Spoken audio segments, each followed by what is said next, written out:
नमस्कार दोस्तों, आप हैं अपने ही गुड लिविंग चैनल पे और वीडियो की शुरुआत इस सुंदर सुंदर गुड मॉर्निंग वाले दृश्य के साथ।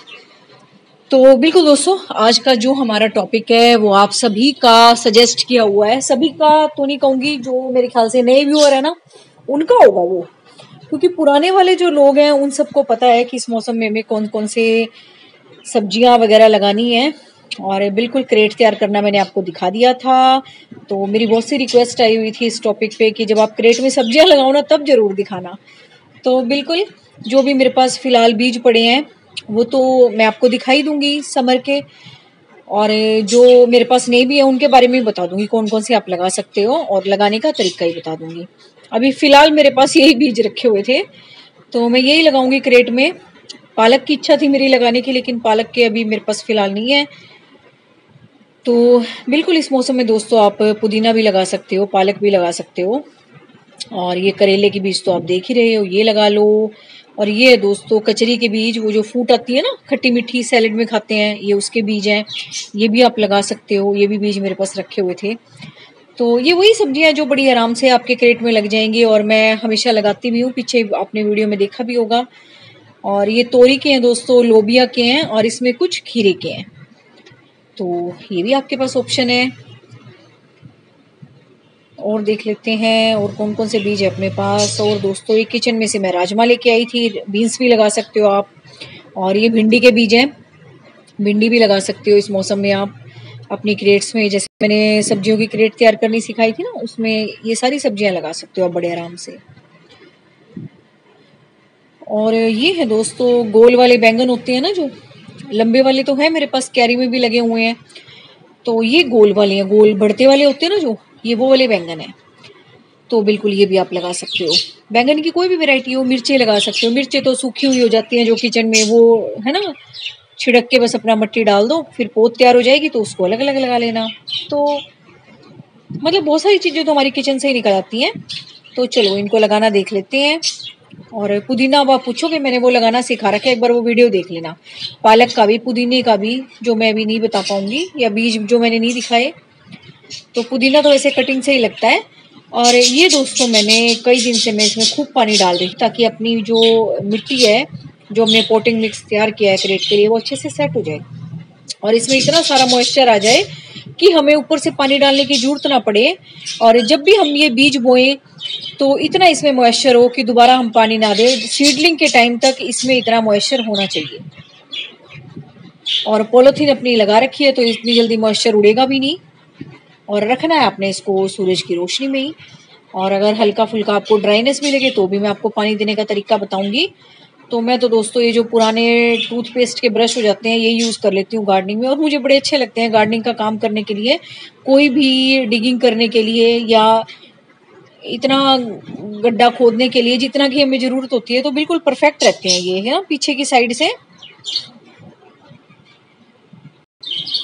और गार्डनिंग में अपना यूज भी हो जाता है इनका, है ना। कई बार छोटे छोटे सीडलिंग्स निकाल के लगानी हो तो बिल्कुल परफेक्ट गड्ढा बनता है इनसे, है ना। आराम से निकालो और अच्छा गहराई में गड्ढा बना के उसमें सीडलिंग लगा दो। लेकिन बीज के लिए हमने हर बीज के लिए उतना ही गड्ढा लेना है इसमें जितना कि उस बीज का खुद का साइज है, उससे थोड़ा सा डीप, बस ताकि बस मिट्टी ढक जाए ऊपर से हल्की सी।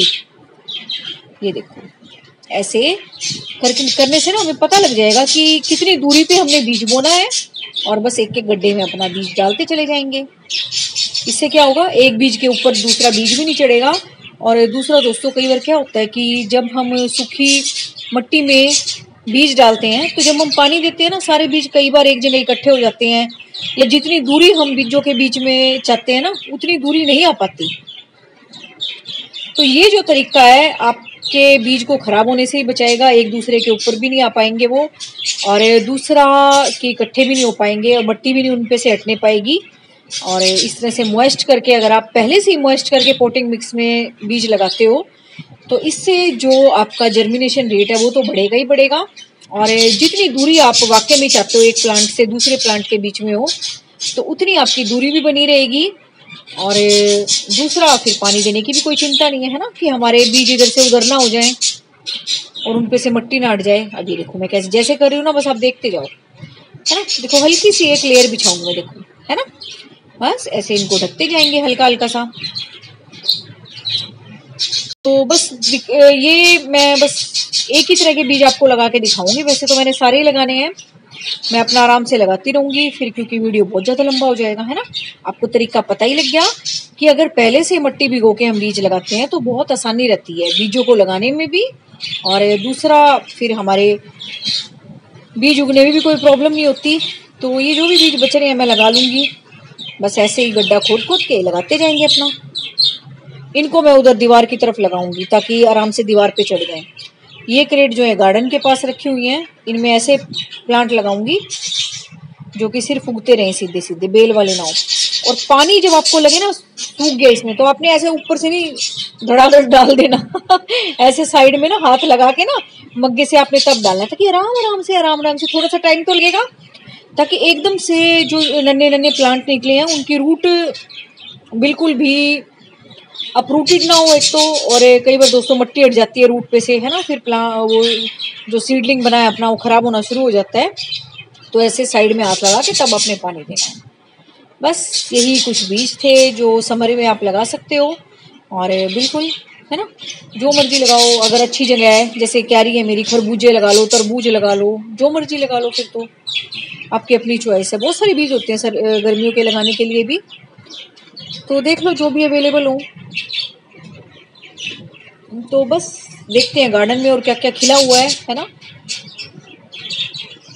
और देखिए खूब अच्छे से भी ग्रोथ चल रही है इसकी, खूब बढ़िया। ये मौसम अच्छा है गुलाब के लिए, जैसा कि इसको मौसम चाहिए ना वैसे ही मौसम है बिल्कुल ये। और इसकी बिल्कुल कटाई छटाई कर दी थी मैंने, नई नई ग्रोथ आनी शुरू हुई है इस पे।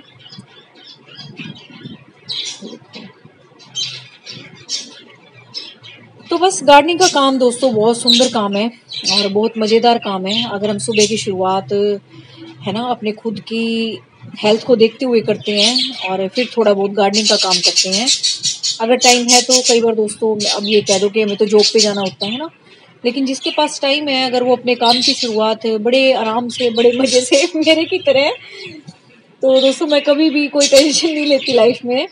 मुझे बहुत शांत रह के काम करना अच्छा लगता है, बहुत आराम से, कोई मैं जल्दबाजी नहीं मचाती। चाहे दुनिया कहीं की कहीं भाग रही हो, मेरे काम पे और मेरे उस रूटीन वर्क पे कोई फर्क नहीं पड़ता। वही सुबह उठ के जल्दी उठ के सैर करनी और अपना आके गार्डन में मजे करने और थोड़ा बहुत गार्डनिंग का काम करना, फिर जाती हूँ मैं अंदर, फिर संभालती हूँ अंदर का तो सुबह सुबह जब तक अच्छी धूप नहीं आ जाती तब तक मैं ऐसे ही लगी रहती हूँ। फिर तो अपना अंदर जाना ही है, सारे दिन अंदर का ही काम करना है।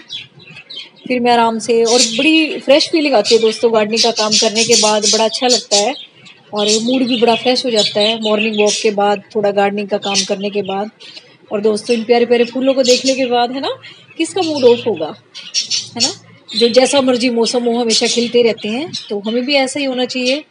जैसी मर्जी सिचुएशन हो, अगर खुद से गलती की है तो सुधारो उसको, अगर परमात्मा की तरफ से कोई कोई ऐसी बात होगी है तो बस उन्हें उनका आशीर्वाद समझ के स्वीकार करो, है ना।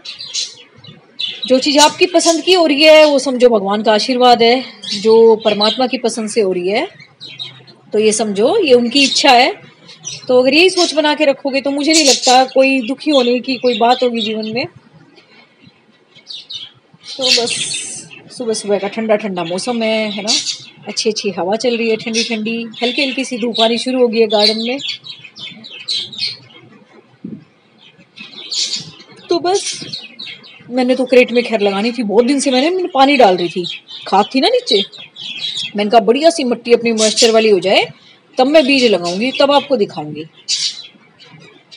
और बस बच्चों का भी रिजल्ट वगैरह का टाइम चल रहा है ना, एडमिशन वगैरह का टाइम ही नहीं लगा था। सोच तो मैं 2-3 दिन से रही थी कब लगाऊं, फिर टाइम ही नहीं मिल रहा था। तो ये देखो कितने सुंदर लग रहे हैं ना बोगनविला। अब व्हाइट वाले में फूल आने लग गए हैं, रेड और उसमें गोल्डन वाले में तो आ ही रहे थे, अभी देखो व्हाइट वाले में भी आने शुरू हो गए ना। अब तीनों कलर मिक्स हो जाएंगे फिर और भी अच्छे लगेंगे ना। व्हाइट तो वैसे भी दोस्तों देख के इतनी शांति सी मिलती है, किसी ने व्हाइट कलर के कपड़े पहन रखे हो, है ना, व्हाइट फूल खिले हो और ऐसा साफ सुथरा सफेद आसमान हो, है ना, बहुत शांति सी की चीजें हैं, व्हाइट कलर है ही शांति वाला। और ये कनेर पे फूल आने लग गए हैं। तो बस दोस्तों, जो मेरा मन करता है मैं बोलती जाती हूँ। पता नहीं आपको अच्छा लगता होगा, नहीं लगता होगा, लेकिन रियली मैं अपनी लाइफ को एंजॉय कर रही हूँ और मुझे बड़ा मजा आता है अपना जो मैंने रूटीन सेट किया हुआ है उसको फॉलो करने में। तो बिल्कुल अपना कोई ना कोई रूटीन सेट करो अच्छा सा, जिसमें आपको मजा आए। तो बस दोस्तों, इस सुंदर से गार्डन के साथ विदा लेते हैं। तो उम्मीद है आज का वीडियो आपको इन्फॉर्मेटिव लगा है, नहीं लगा पता नहीं, मुझे कमेंट करके बताना फिर, ठीक है। तो बस इसी तरह से सुंदर सुंदर पेड़ पौधे लगाते रहो, मजे से रहो, एंजॉय करो लाइफ को, है ना। भगवान जी का गिफ्ट समझ के जियो। Thank you very much. Take care of you and your plants.